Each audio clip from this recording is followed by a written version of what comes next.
আসসালামু আলাইকুম। আমি ইউসাইরা জামান। আমি একজন ফটোগ্রাফার। ফুড ফটোগ্রাফি করার জন্য কোন লেন্সটি ভালো হবে, এই ধরনের কোশ্চেন আমি রেগুলার শুনে থাকি। আমাকে অনেকে জিজ্ঞেস করেন, ভাই আপনি কোন লেন্স ব্যবহার করে ফুড ফটোগ্রাফি করছেন। আমি অ্যাকচুয়ালি কোন লেন্স ব্যবহার করে ফুড ফটোগ্রাফি করছি অথবা কোন লেন্স আপনাদের ব্যবহার করতে হবে সেইগুলো নিয়ে আজকের ভিডিওতে বিস্তারিত আলোচনা করব। আসসালামু আলাইকুম, আমি শাহরিয়ার সায়েম।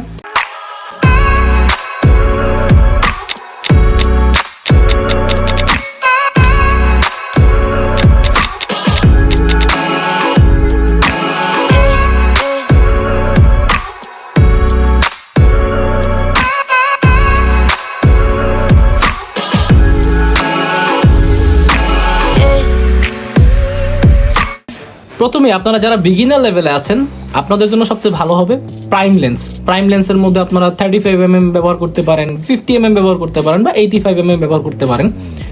1.8 অ্যাপারচারে থাকে, যে কারণে সেই প্রাইম লেন্সগুলোতে ছবির শার্পনেস এবং ডিটেইলিং সবচেয়ে ভালো থাকে। আরও যদি বেশি শার্প অ্যান্ড ক্রিস্পি ছবি চেয়ে থাকেন তাহলে আপনাদেরকে ম্যাক্রো লেন্স ব্যবহার করতে হবে। সেক্ষেত্রে আপনারা 90mm অথবা 105 অথবা 135mm ব্যবহার করতে পারেন। অথবা আমার মতো যারা একটু ফ্লেক্সিবিলিটি চাচ্ছেন যে একটার বেশি লেন্স ব্যবহার করবেন না, আপনারা আমার মতো 24/70mm চলে আসতে পারেন।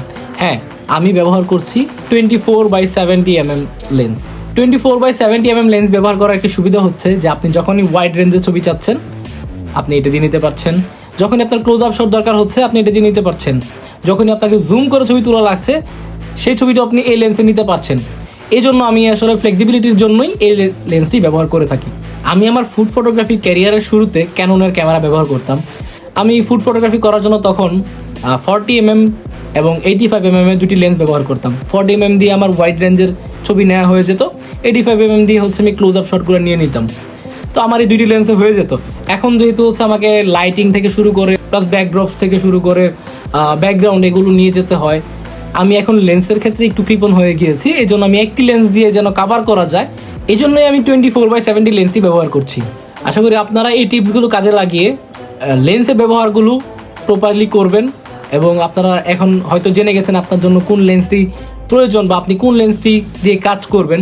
আপনাদের যদি মনে হয়ে থাকে যে এই ভিডিওটি অন্যদের অনেক উপকারে আসবে বা ইনফরমেশনগুলো অন্যদেরকেও জানানো উচিত, তাহলে আমার ভিডিওটি অবশ্যই শেয়ার দিবেন।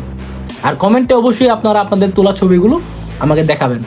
আমার তোলা ছবি ভালো লেগে থাকলে লাইক এন্ড সাবস্ক্রাইব করে দিয়েন। Bye bye. ধন্যবাদ। আসসালামু আলাইকুম।